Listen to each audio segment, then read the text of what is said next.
Olá, eu sou Adaildo Nunes, juiz de Direito em Pernambuco e também professor da graduação e da pós-graduação da Escola Superior da Magistratura do meu estado e também do Centro Universitário Maurício Nassau, que abrange toda a região Nordeste. Nós estamos discutindo a questão da execução penal, da execução da pena e também da execução da medida de segurança. Quero apresentá-los Isabela, Leandro e Ohana, que certamente estão abrilhantando esse nosso debate. As dúvidas que certamente poderão acontecer devem ser enviadas para o e-mail saberdireito@stf.jus.br. É importante salientar que no e-mail é necessário identificar o tema, o curso e também o nome do professor, para facilitar o trabalho da redação para fazer a devida resposta e, portanto, satisfazer a solicitação do telespectador. Nós já fizemos a introdução do nosso curso, tratamos de uma rápida evolução da história da pena, na história da humanidade, chegamos aqui, também tratamos em relação ao Brasil, com o Brasil independente, e tratamos da natureza jurídica, também dessa execução penal, e também fizemos uma exposição sobre a realidade carcerária brasileira, principalmente no tocante às nossas dificuldades com questão de capacidade de lotação. Enfim, ingressamos nesse assunto até agora. Falamos também sobre os pressupostos para o início da execução da pena e da medida de segurança. Tratamos da divisão entre uma execução provisória e uma execução definitiva na pena privativa de liberdade. Ingressamos nos direitos e deveres do preso e, neste momento, eu vou fazer ainda algumas considerações em relação a esses deveres do preso, notadamente no tocante à questão da disciplina prisional. A disciplina, em qualquer situação da vida pessoal, ela é fundamental. É preciso ter disciplina para tudo. Nada melhor do que uma boa disciplina num ambiente prisional, onde pessoas estão ali, ora acusadas da prática de um crime, ora até já cumprindo pena. Daí a importância dessa disciplina, de um ambiente, de uma convivência harmônica entre os presos, principalmente, até porque essa disciplina, ela é também um fator preponderante nessa integração social do condenado, quando ele retornar ao convívio social após o cumprimento da pena. Nós concluímos, na vez passada, que o Estado é detentor do poder de realizar essa disciplina, não só de realizar, mas de exigir a disciplina, porque preso é sujeito de direito e de obrigação. No momento em que o preso detém direitos, é evidentemente que eu estou tratando de uma obrigação do Estado. E no momento em que a lei de execução penal estabelece a necessária disciplina, por exemplo, no ambiente prisional, é claro que agora eu estou dizendo, assegurando que é um direito do Estado e um dever do preso. E sobre esse aspecto eu queria fazer algumas considerações que da vez passada talvez tenha passado despercebido. A exclusividade do Estado é bem clara. O poder disciplinar é um poder exclusivo do Estado dentro do ambiente prisional. E eu disse, e só quero relembrar, de que essa investigação da possibilidade de um preso ter cometido uma infração disciplinar ou não, ela é realizada pelo Estado, e exclusivamente pelo Estado. E o Estado não pode delegar essa atribuição a ninguém. Só o agente público, o agente detentor do poder de editar atos administrativos, é quem pode investigar, é quem pode instaurar e concluir um procedimento administrativo. É assim, pois, que deve existir. Que, aliás, esse procedimento é muito pouco utilizado no Brasil. Muitas vezes por falta de informação do dirigente do estabelecimento prisional. Outras vezes por dificuldade, ausência de pessoas capacitadas, de agentes capacitados para realizar essa tarefa. Outras vezes por falta de pessoal. O certo é que dentro dos presídios brasileiros, a questão da disciplina prisional deixa muito a desejar. É um fator que eu diria de risco, porque o preso é indisciplinado muito mais por falta de orientação. Se houvesse uma orientação, quando ele chega do ambiente prisional, para convencê-lo de que dentro do ambiente prisional ele tem direitos e obrigações, é claro que provavelmente esse preso seria muito mais disciplinado do que ele é. Essa investigação, portanto, cometida uma falta que não tem nada a ver com crime é uma coisa, falta disciplinar é outra, crime é direito penal, falta grave, ou falta média, ou falta leve, é um procedimento administrativo, é uma punição, portanto, meramente administrativo, não vai aumentar a pena nem diminuir a pena, mas traz consequências para um preso indisciplinado. Por exemplo, o juiz pode deferir um pedido de livramento condicional com base nos maus antecedentes carcerários do preso. Preso possui antecedentes carcerários, que é um documento que historia toda a vida do preso dentro do ambiente prisional, e ele tem também antecedentes criminais, que é um histórico do passado dele com o crime, o envolvimento com o crime. Pois bem, esse devido processo legal tem que ser instaurado com ampla defesa e contraditório, tão logo a autoridade administrativa entenda, né, de que aquela indisciplina existiu. E aí é, portanto, necessário investigar para saber se houve ou não. Se houve a falta, o preso certamente deverá ser punido. E observem que essa punição diz respeito tanto ao preso provisório como ao preso condenado. Aqui não existe nenhuma distinção. O preso que é pego dentro de sua cela, portando um aparelho celular, não importa se ele é condenado ou se ele é provisório.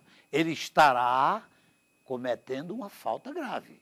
E nós vamos ver, portanto, como é que isso funciona no dia a dia, principalmente dentro de um ambiente prisional.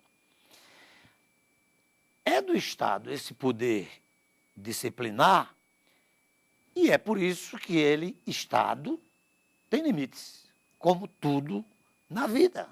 Todos nós somos limitados. E somos limitados muito mais pela lei. Quem limita o poder de fazer ou de deixar de fazer alguma coisa é a lei. No caso específico da disciplina prisional, existem limitações. O Estado tem o poder de punir, mas sofre limitações. Primeiro, ele tem que investigar num devido processo administrativo com ampla defesa e contraditório. Depois, a eventual indisciplina tem que, anteriormente a ela, ter sido disciplinado, ou pela lei, ou pelo regulamento interno. Quando a gente estuda direito penal, a gente se recorda do princípio da anterioridade, que estabelece que não há crime sem lei anterior que o defina.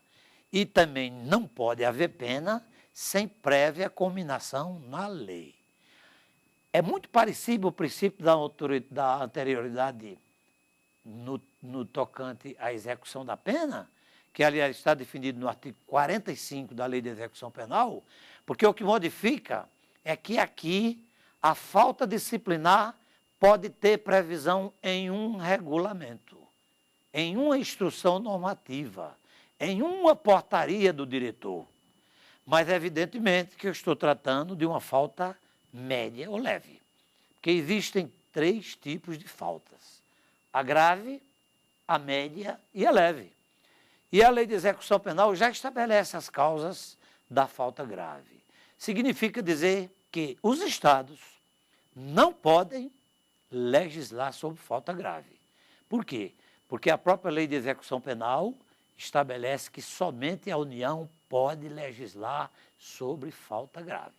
Aliás, a matéria está constitucionalizada no momento em que a Constituição estabelece que tanto a União como os estados concorrentemente podem legislar sobre o direito penitenciário. Muito bem. Tem que obedecer o princípio da anterioridade. O Estado não pode punir disciplinarmente, administrativamente um preso, se não houver uma previsão anterior que aquela conduta é uma falta grave, ou uma falta leve, ou uma falta média.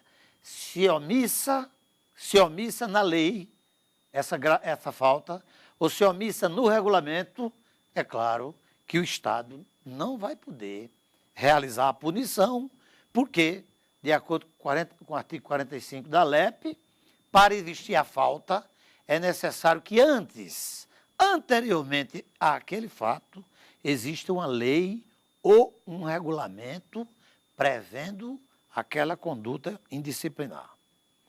Esse poder disciplinar, já disse, estou repetindo, é exclusivo do Estado.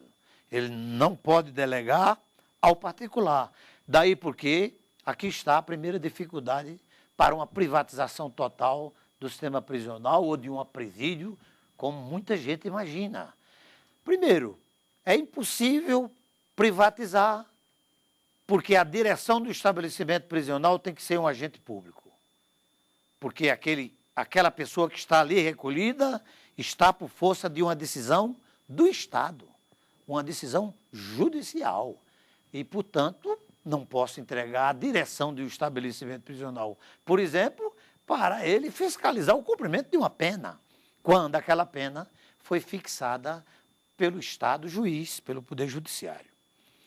Esse poder disciplinar, portanto, tem que ser exercido por pessoas capacitadas, com pessoas com formação humanista, em primeiro lugar, e com formação em direito, no mínimo, em direito, para conhecer profundamente a lei de execução penal e até para elaborar um regulamento interno para definir, naquela situação concreta, o que é uma falta leve e o que é uma falta média, já que a lei federal não trata desse assunto, deixou para cada estabelecimento prisional. O que pode ser uma falta média num presídio do Rio Grande do Sul, ela pode ser uma falta grave numa longínqua cidade do interior do Pará, porque vai depender do perfil social daquele preso. É preciso, e é por isso que a Lei de Execução Penal, sabiamente, deixou a critério da autoridade local definir o que é falta média e o que é falta leve. A grave não, já está expressamente no artigo 50 da Lei de Execução Penal. Esse diretor do estabelecimento prisional, e aqui eu estou denominando de diretor o responsável pela administração do presídio, a denominação não importa, gerente, diretor, não vai ao caso. Eu estou aqui, nesse exemplo que eu estou dando, de uma pessoa que é o responsável pela administração do presídio, tem o direito de isolar preventivamente qualquer preso, por um prazo máximo de 10 dias. Disposição na Lei de Execução Penal. Evidentemente que para o diretor realizar esse isolamento por até 10 dias, primeiro, tem limites, como tudo tem limites. Esse limite, alguns desses limites, primeiro, tem que fundamentar por que é que está fazendo aquele isolamento, retirando do convívio carcerário um preso para isolá-lo numa cela, ficar isolado. Primeiro, tem que fazer de forma fundamentada, portanto, mediante forma escrita e fundamentada. Uma portaria, uma instrução normativa, a denominação não vai ao caso, tem que fundamentar o fato, definir por que é que está fazendo aquele isolamento e, acima de tudo, observar que aquela conduta indisciplinar, aparentemente indisciplinar, porque ainda não houve a conclusão do inquérito, tratou-se de uma falta grave. Por quê? Porque só pode ser punido administrativamente pelo isolamento quem cometeu uma falta grave. O preso que comete uma falta média ou uma leve, ele não pode ser punido administrativamente com isolamento celular. Só aquele que cometeu uma falta grave.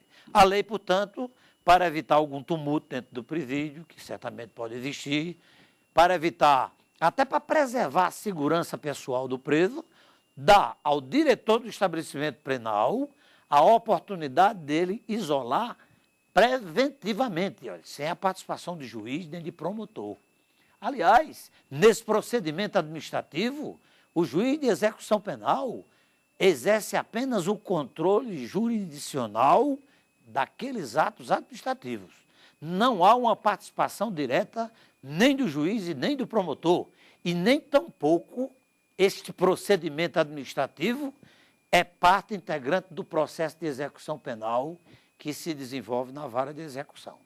É feito, é realizado, é instaurado o procedimento disciplinar dentro do ambiente prisional. O juiz exerce apenas, eu repito, o controle daqueles atos administrativos. É claro, portanto, que o diretor precisa se entender que é necessário mesmo isolar por até 10 dias, pode ser 2, pode ser 4, não pode ser 11. Se ele entender que é possível fazer isso, que é o caso de isolar preventivamente aquele preso, deve fazer, como disse, de forma fundamentada, entregando uma cópia ao preso para o preso saber o motivo daquele isolamento preventivo, afixando em lugar visível dentro do ambiente prisional, para que todos, indistintamente, tenham conhecimento daquele isolamento preventivo e da possível falta grave cometida pelo preso. Até porque nós aprendemos em direito administrativo e até em direito constitucional também, que um dos princípios mais importantes é o princípio da publicidade.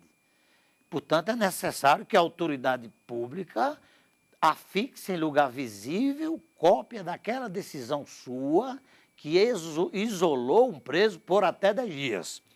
Manda cópia para o juiz de execução penal, evidentemente, porque o juiz vai ter conhecimento daquilo que está se desenvolvendo dentro do ambiente prisional, um procedimento administrativo. Imaginando que este preso cometeu uma falta grave, e como é que eu sei se o preso cometeu uma falta grave? Artigo 50 da Lei de Execução Penal. As condutas que ensejam a falta grave, estão todas no artigo 50. Se eu quero conhecer se é falta média ou leve, a dificuldade é maior, porque eu vou ter que ir para a legislação de cada estado. Tenho que ir para a legislação de cada estado, porque a Lei de Execução Penal Federal não trata de falta média e nem leve. Deixou para cada estado ou até para cada presídio regulamentar a matéria. O que é importante salientar ainda sobre a falta é que, diferentemente do direito penal, a tentativa é punida como se a falta houvesse sido consumada.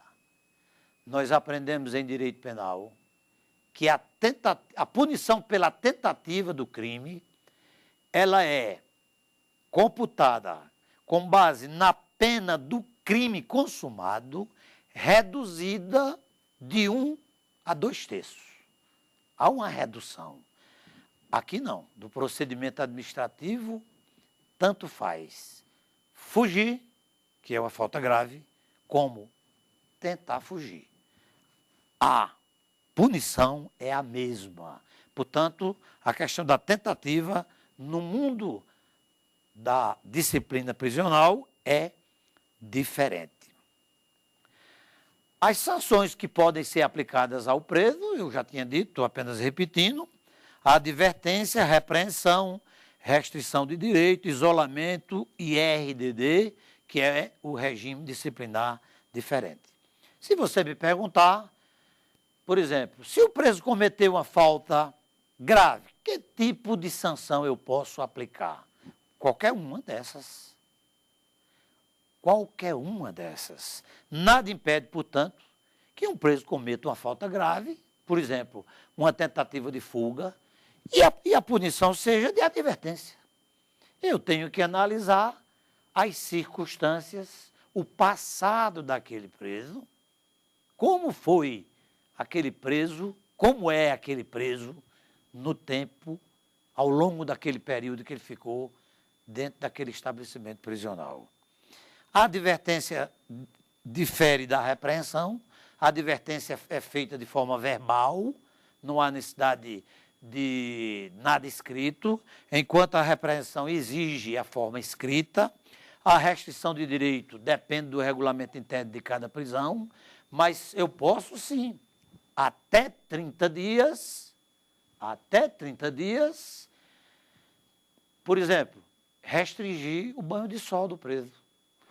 Estou restringindo um direito do preso por até 30 dias. Estou diante de uma punição que restringe direito, e outros direitos que eu posso fazer. O isolamento, já disse, é próprio e exclusivo para o preso que comete uma falta grave. Portanto, somente o preso que comete falta grave é que pode ser penalizado administrativamente com um isolamento celular. Não pode ultrapassar de 30 dias. É até 30 dias. E, ultrapassado esse limite, abuso de autoridade, indenização, uma série de consequências no mundo jurídico que certamente o advogado saberá manejar diante de um quadro desse. O que se sabe é que, lamentavelmente, isso tem acontecido com frequência. Um extrapolamento dos 30 dias, por falta de fiscalização, por falta de orientação, por falta da defensoria pública dentro dos presídios, uma série de fatores que, infelizmente, retiram do preso o direito de apenas ser isolado por 30 dias. Finalmente, eu tenho o regime disciplinar diferenciado, o denominado RDD, que surge no Brasil com a ascensão do crime organizado nos presídios. Na verdade, é um modelo, esse nosso modelo foi copiado inicialmente do modelo italiano e também do modelo americano. O certo é que o modelo italiano, ele não é tão grave como o modelo brasileiro.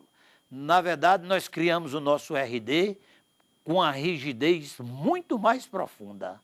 que o modelo americano e de que o modelo italiano, que são os dois países, junto com o Brasil, que adotam esse regime disciplinar diferenciado.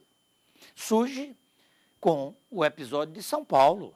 Todos se recordam que em 2001, maio de 2001, a cidade de São Paulo foi totalmente entregue à bandidagem. Bancos queimaram bancos, enfim, a cidade ficou, a segurança pública restou deveras comprometida com essa atitude de grupos, de organizações depois denominadas de criminosas. Porque, na verdade, as organizações, quando elas foram inicialmente criadas no Brasil, elas não eram criminosas. Elas foram criadas com a intenção de reivindicar direitos. Preso do Brasil só veio ter direito em 1984. Portanto, quando as primeiras organizações de presos foram criadas no Brasil, a intenção era de reivindicar direito do preso, porque preso não tinha direito. Depois, com a facilidade de se organizar dentro do ambiente prisional, é que se transformaram nessas grandes organizações criminosas que têm atormentado o nosso sistema prisional e agora fora dos presídios. O certo é que São Paulo, mediante uma resolução, exatamente a resolução 29 da Secretaria de Administração Penitenciária, em 2001, criou no Estado de São Paulo o regime disciplinar diferenciado. Era como se fosse para dar uma resposta ao fato ocorrido em maio de 2001 na cidade de São Paulo, quando a cidade foi totalmente atormentada pelo crime organizado. E logo no dia seguinte, criou-se esse RDD exclusivamente para São Paulo. É claro que acabei de dizer que a falta grave só pode ser estabelecida em lei federal.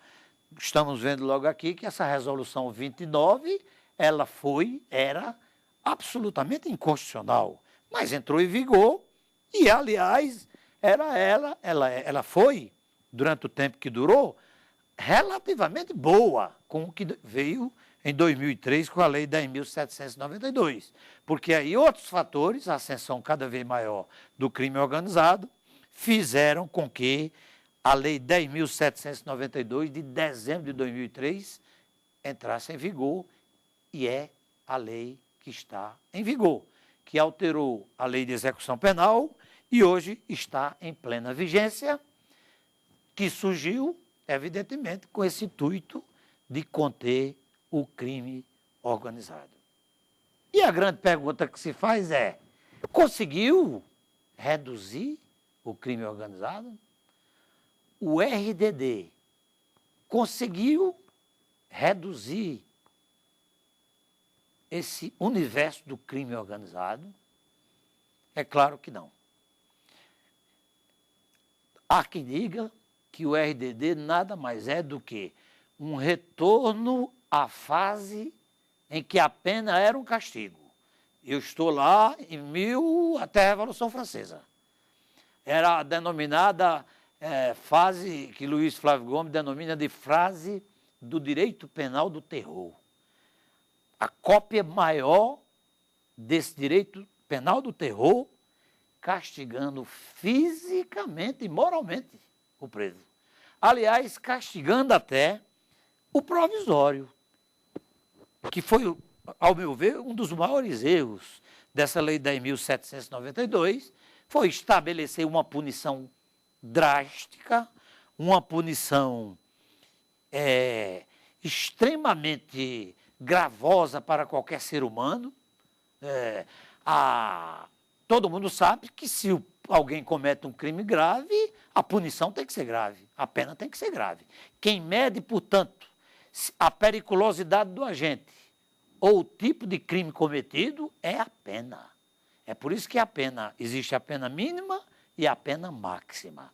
No momento em que eu isolo por 360 dias um ser humano, 22 horas por dia, tá certo? 22 horas por dia, com 2 horas de banho de sol e uma visita semanal, ultrapassou todos os limites da pena. Não é mais pena, já é castigo físico e moral. E como é que se aplica hoje no Brasil? Como é que é possível aplicar hoje no Brasil o RDD? Primeiro, a distinção aqui entre RDD e a falta disciplinar é que no RDD obrigatoriamente tem que ter a autorização do juiz. Tem que ter a autorização do juiz de execução, o que diferencia do procedimento administrativo que a gente estava vendo. Há necessidade, portanto, de uma decisão do juiz. Significa dizer, portanto, que o procedimento para transferir ou não um preso para o regime disciplinar diferenciado se desenvolve no âmbito do processo de execução penal na vara de execução penal. E para isso foram criados, instalados 4 presídios federais, que foram criados justamente com essa intenção de acomodar esses presos tidos como periculosos. Por motivo de falta grave, o preso cometeu uma falta grave, também é possível o juiz de execução autorizar a inclusão do preso no RDD. Se ficar comprovado subversão da ordem e da disciplina interna, que é muito subjetivo. Terceiro, que se tenha envolvimento com facções criminosas. Isso é muito complicado. Hoje, o que é que acontece no Brasil? Os presos ingressam dentro dos presídios e fazem questão de dizer: registre aí que eu pertenço a tal facção criminosa, justamente para exercer liderança dentro do ambiente prisional. O Brasil precisa fazer uma grande investigação sobre quem é integrante desse crime organizado ou não. Por que é que não se imaginou isso nunca? Essas medidas paliativas de um RDD que não resolve, a gente assiste. Mas uma grande investigação nacional para detectar efetivamente, primeiro, onde estão essas facções criminosas, quem são esses membros, aí sim. Aqui eu já fiz a crítica e refaço. O RDD é aplicado tanto ao preso provisório como ao condenado. Um grande erro. E é muito mais lamentável ainda que o legislador, a Lei 10.792, estabeleceu que essa inclusão do RDD, que é um isolamento, o RDD significa isolamento por 360 dias, por exemplo, ser prorrogado por até um sexto cumprimento da pena.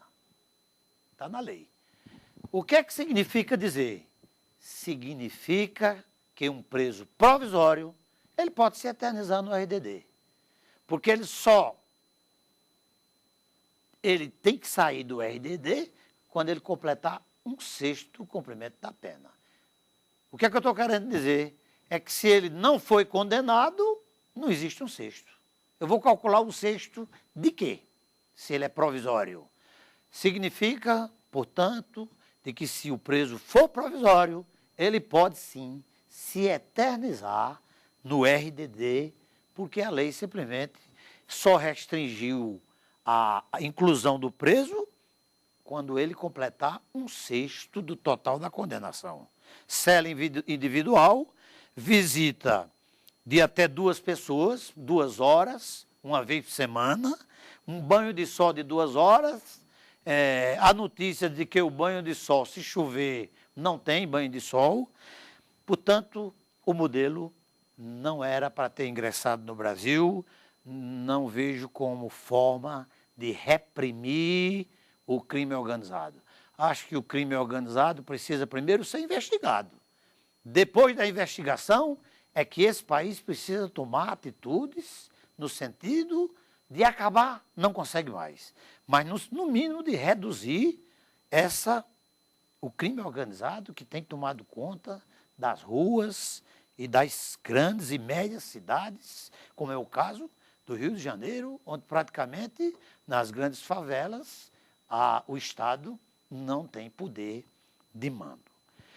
É possível, portanto, essa transferência, claro, por determinação judicial, de inclusão do preso no regime disciplinar diferenciado.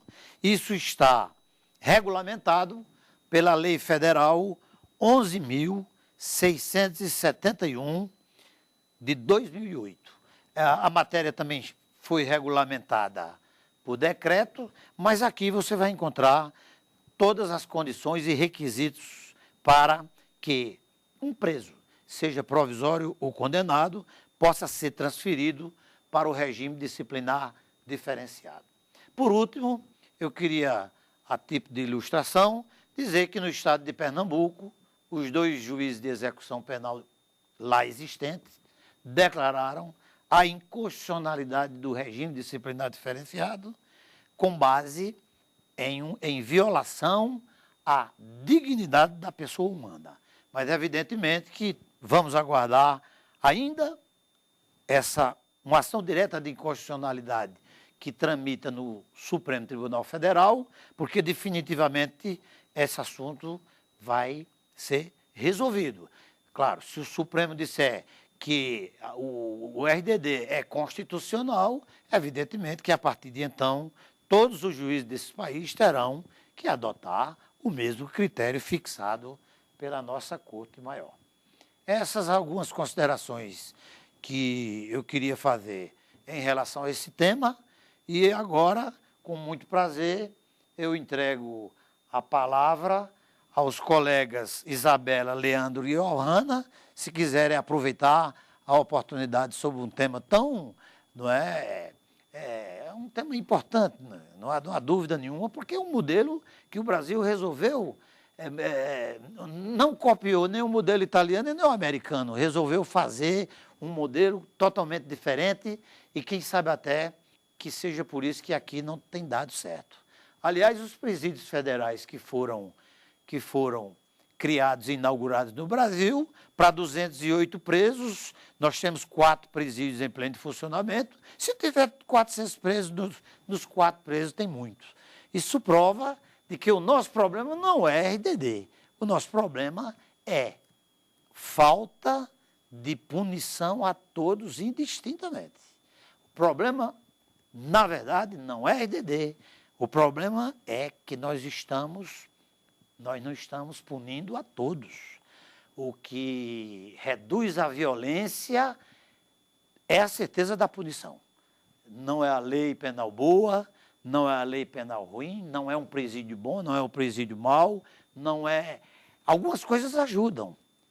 Certamente a educação, uma boa educação, tem tudo para prevenir o crime, para reduzir a criminalidade.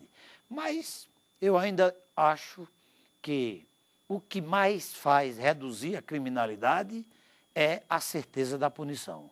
E esse momento nacional que nós estamos vivendo, ele é muito gratificante, porque me parece que pode mudar um pouco essa imagem de um Brasil que costumava só punir os pobres. Eu fico inteiramente à disposição dos colegas para algumas indagações, alguns comentários sobre esse assunto. Professor, o que fazer para reduzir a população carcerária brasileira? Reduzir a população carcerária, a primeira coisa que eu teria que fazer era reduzir a violência, na verdade. Reduzir a violência. Só para se ter uma ideia, há 10 anos atrás o Brasil tinha 300 mil presos e hoje já tem 550. Então, praticamente nós dobramos a população carcerária em 10 anos. A política que o Brasil vem adotando a partir da Constituição de 88, infelizmente, é uma política de encarceramento. Me parece até que é uma política de Estado, porque isso só não acontece no Ceará, nem no Amazonas, nem em São Paulo. Me parece que é uma política nacionalizada de encarceramento. Encarcerar porque essas pessoas precisam de saúde, precisam de educação, precisam, enfim, do que o Estado tem a obrigação de fazer. E aí é muito fácil, simplesmente trancafiar, deixa lá, não tem assistência jurídica. Então, eu vejo em primeiro plano que tem que haver uma redução na criminalidade. Para reduzir a criminalidade, nós já vimos que todos têm que ser punidos na medida da sua culpabilidade, independente da sua condição social. Nós precisamos, portanto, aparelhar melhor o Poder Judiciário, o Ministério Público, a Polícia Judiciária, a própria sociedade, a Defensoria Pública, o Ministério Público, enfim, os órgãos responsáveis por essa punição precisam ser aparelhados. Mas, acima de tudo, eu acho que também a ausência de educação tem uma influência muito grande no aumento da criminalidade. Por quê? Porque essas crianças, esses adolescentes não estão na escola. Eles estão nas ruas, já praticando pequenos furtos, já ingressando no mundo das drogas, e aí é outro problema muito mais grave, porque a gente não sabe, a gente não tem nenhuma esperança para esse povo, que agora e sempre vai ser sempre a esperança do Brasil. É claro que existem outros métodos para reduzir a criminalidade, uma boa lei penal. Nós precisamos de um novo parte especial para o nosso Código Penal. É necessário. Nós ainda hoje não podemos aplicar diretamente uma pena restritiva de direito.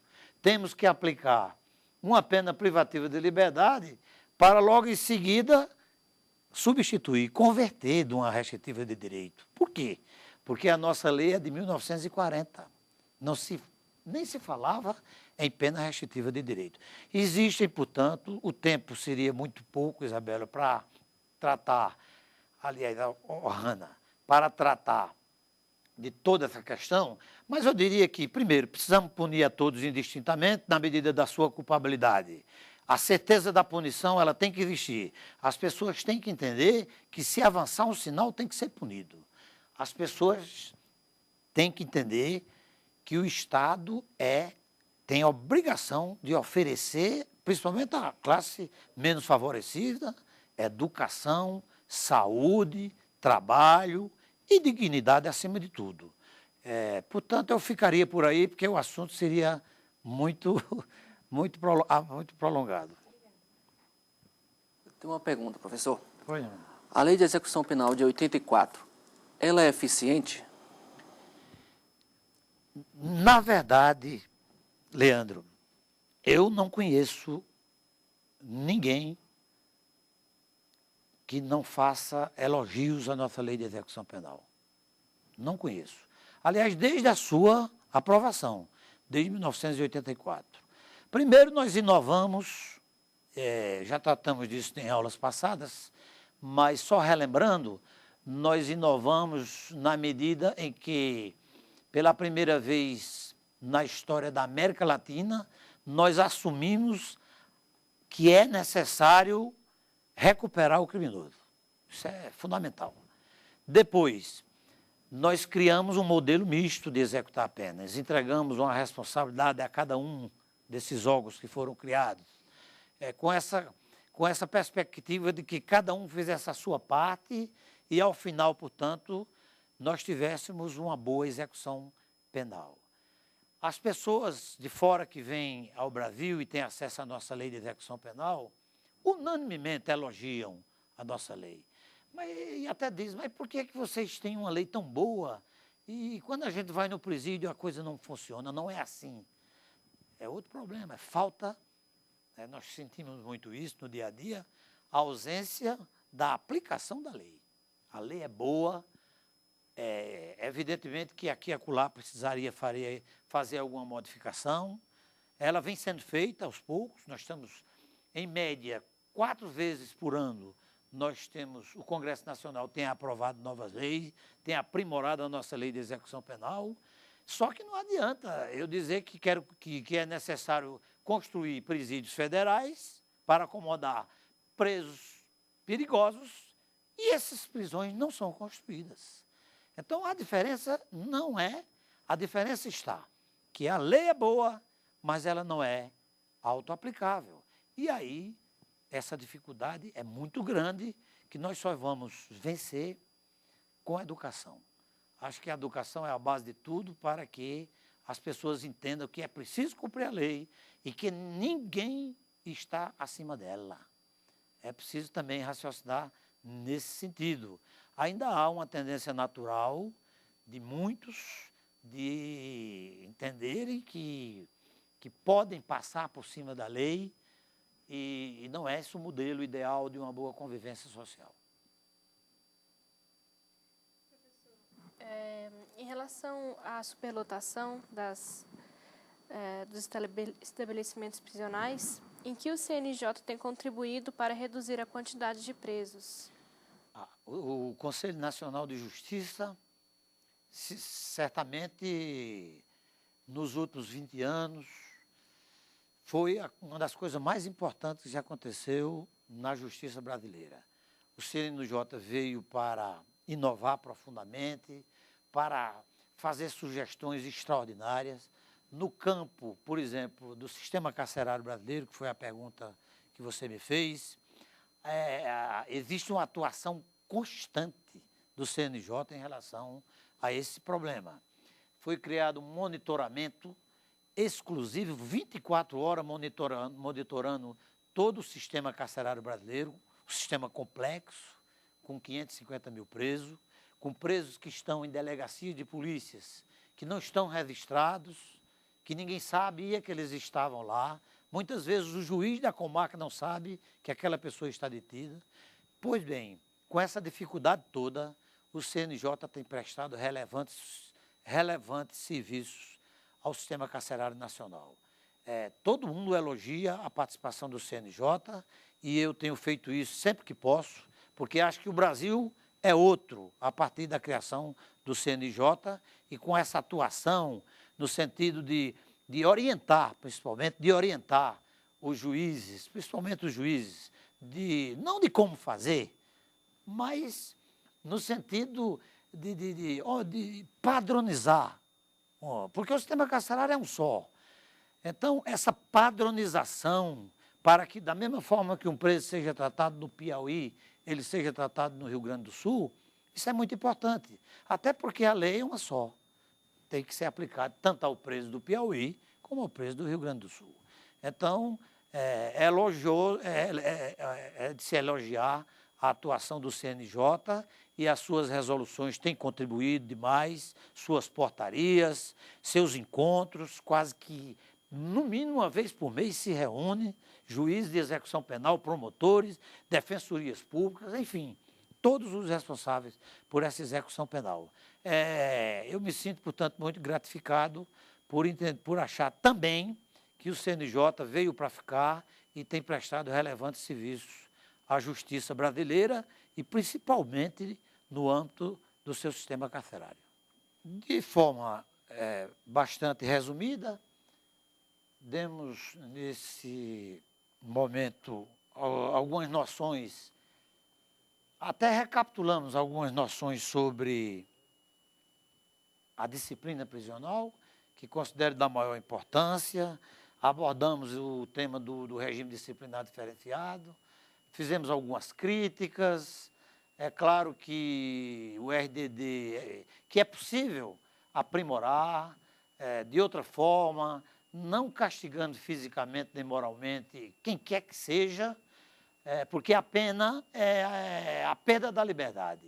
Fora disso é abuso, fora disso é constrangimento ilegal e é uma violação muito grave à dignidade da pessoa humana. Mas acho que o Brasil tem tudo para aprimorar de uma forma ou de outra esse sistema do RDD, que, sinceramente, aqui não tem dado certo, mas com o seu aprimoramento, principalmente com a construção de novos presídios, com a reformulação da sua lei, é possível que se avance muito. É possível fazer indagações críticas ao nosso programa através do saberdireito@stf.jus.br. Lembrando que que essas aulas e outras da TV Justiça e do Saber Direito é possível acessar pelo site da TV Justiça, que é o www.tvjustiça.jus.br. Eu convido todos os telespectadores para uma próxima oportunidade e agradecendo profundamente pela atenção de todos. Nós todos nos despedimos e muito obrigado.